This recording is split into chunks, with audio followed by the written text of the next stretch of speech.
ഞാൻ കേന്ദ്ര മന്ത്രിക്ക് കത്തെഴുതിയിട്ടുണ്ട്, നടപടി സ്വീകരിക്കണമെന്ന് പറഞ്ഞു. ഉദ്യോഗസ്ഥന്മാർക്കെതിരെയും കരാറുകാർക്കെതിരെയും നടപടി സ്വീകരിക്കണമെന്ന് പറഞ്ഞ് നിതിൻ ഗഡ്കരിക്ക് കേന്ദ്രമന്ത്രിക്ക് കത്തെഴുതിയിട്ടുണ്ട്. കേന്ദ്ര സർക്കാരിനോട് ആവശ്യപ്പെട്ടിട്ടുണ്ട്. അല്ല, അവർക്ക് ഉത്തരവാദിത്വമുണ്ട്, ഇല്ലാന്ന് ആരാ പറഞ്ഞത്? ഇവിടെ പക്ഷേ ഈ പണി തീർത്ത് കഴിഞ്ഞപ്പോൾ അതിൽ കൂടി റീലെടുത്ത് പോയവർ അത് പറഞ്ഞില്ല, ഇവരുടെയാണെന്നാണ് പറഞ്ഞത്. എന്തായിരുന്നു റീല്? ഞങ്ങൾ കൃത്യമായി പരിശോധിക്കുന്നുണ്ട്, സൂക്ഷ്മമായ പരിശോധന നടത്തുന്നുണ്ട്, എല്ലാ കാര്യങ്ങളും അന്വേഷിക്കുന്നുണ്ട് പൂർണ്ണമായി. ഇപ്പം ആരുമില്ലല്ലോ, അന്വേഷിച്ചവരാരെയും കാണാനില്ലല്ലോ. ഇപ്പം അന്വേഷിച്ചവരൊക്കെ എവിടെ പോയി? ഇപ്പോൾ എന്തൊരു ക്രെഡിറ്റ് എടുക്കലായിരുന്നു, എന്തുമാത്രം ഫ്ലെക്സാണ് കേരളത്തിൽ വെച്ചത്. ദേശീയപാത ഇന്ത്യയിൽ മുഴുവൻ പണിയുന്നതാണ്, ഇന്ത്യയിലെ മുഴുവൻ ഡീറ്റെയിൽസ് ഉണ്ട്. സ്ഥലം എടുത്തു കൊടുത്താൽ പണിയും. സ്ഥലം എടുത്തു കൊടുക്കാൻ പറ്റായിരുന്ന സാഹചര്യം ഉണ്ടായി, ഇപ്പം സ്ഥലം എടുത്തു കൊടുക്കാൻ പറ്റാവുന്ന സാഹചര്യം വന്നു. പിന്നെ ഗെയിൽ പൈപ്പ് ലൈൻ പൂർത്തിയാക്കി. ഇത് ഗെയിൽ പൈപ്പ് ലൈൻ ഉമ്മൻചാണ്ടി സർക്കാരിന്റെ കാലത്ത് നടത്തുമായിരുന്നു. ഈ മന്ത്രിസഭയിൽ ഒരു മന്ത്രിയുണ്ട്, എറണാകുളത്ത് പ്രസംഗിച്ചാണ് ഗെയിൽ പൈപ്പ് ലൈൻ ഇടുന്നതിനെ തടഞ്ഞുകൊണ്ട്. എന്താ പറഞ്ഞതെന്നറിയാം? ഇത് ഭൂമിക്കടിയിൽ ഒളിപ്പിച്ചു വെച്ച ബോംബാണ്. എൻ്റെ കയ്യിലുണ്ട് പ്രസംഗം. ഇത് ഭൂമിക്കടിയിൽ ഒളിപ്പിച്ചു വെച്ച ബോംബാണെന്ന് പ്രസംഗിച്ച ആൾ ഈ മന്ത്രിസഭയിൽ മന്ത്രിയായിരിക്കുന്നു.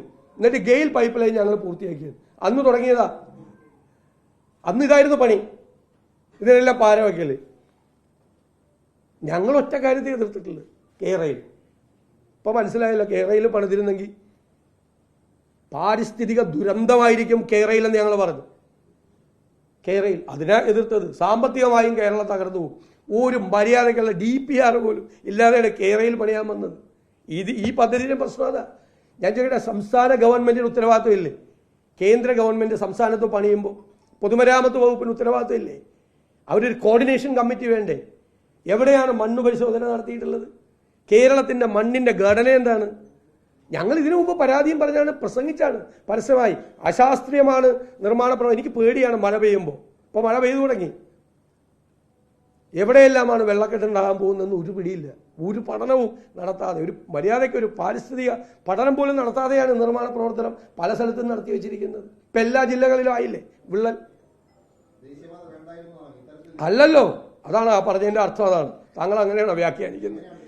ദേശീയപാത ശാസ്ത്രീയമായി നിർമ്മിക്കണം.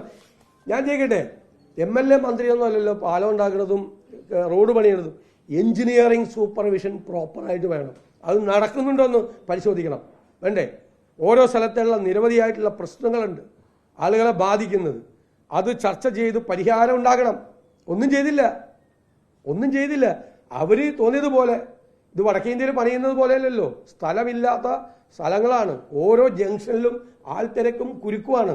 കേരളത്തിൽ ഒരുപാട് പ്രത്യേകതയുണ്ട്. മണ്ണിന്റെ ഘടനയിൽ മാറ്റമുണ്ട്. അതൊന്നുമില്ലാതെ ചെയ്തു. അത് തന്നെ പ്രശ്നം. റോളുണ്ടെന്നാണല്ലോ പൊതുമരാമത്ത് മന്ത്രി നേരത്തെ അവകാശപ്പെട്ടിരുന്നത്. അദ്ദേഹത്തിന്റെ എല്ലാ റീലിലും പറഞ്ഞത് ഞങ്ങളാണ് പരിശോധിച്ചുകൊണ്ടിരിക്കുന്നത് എന്നാണ്. എൻ്റെ കയ്യിലുണ്ട്, ഞാൻ കാണിച്ചു തരാം. നിങ്ങളെല്ലാം കണ്ടാണ്. അവർക്ക് ചെയ്യാം. അവർക്ക് ജോയിന്റ് കോർഡിനേഷൻ കമ്മിറ്റികൾ ഉണ്ടാക്കാം.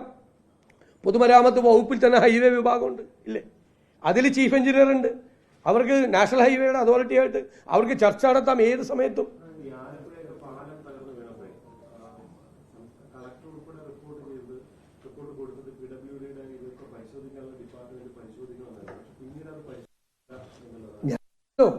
പാലാരിവട്ടം പാലം തകർന്നു വീണില്ല.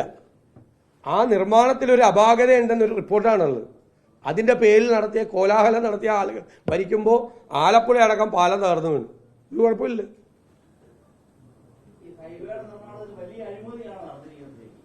അഴിമതിയും നടന്നിട്ടുണ്ട്, അശ്രദ്ധയും നടന്നിട്ടുണ്ട്. എഞ്ചിനീയറിംഗ് സൂപ്പർവിഷനിൽ അശാസ്ത്രീയമായി ആയിട്ടുള്ള നിർമ്മിതിയാണ് നടന്നിരിക്കുന്നത്. അശാസ്ത്രീയമായി സംസ്ഥാനത്ത് ഉടനീളം.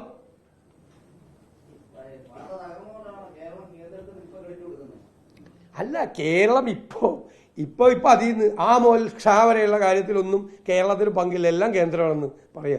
അത് അവസാനം വരെ പറഞ്ഞാൽ മതി. അത്രയല്ലേ? അവസാനം വരെ ഒന്ന് പറഞ്ഞാൽ മതി. അതുണ്ടല്ലോ. അത് തമ്മിലുള്ള തർക്കങ്ങൾ കൊണ്ട് പദ്ധതികൾ മാറ്റിവെക്കുകയും ഉദ്ഘാടനം മാറ്റിവെക്കുകയും തർക്കങ്ങൾ ഉണ്ടാവുകയും ചെയ്യുന്നുണ്ട്. ധാരാളം ഉണ്ടാകുന്നുണ്ട്. ഞാൻ പിന്നെ ഒന്നും പറയാത്തത് കുറെ കൂടി കാര്യങ്ങൾ പുറത്തു വരാനുണ്ട്. ഞാൻ പറഞ്ഞ പിന്നെ ഒന്നും പുറത്തു വരില്ല.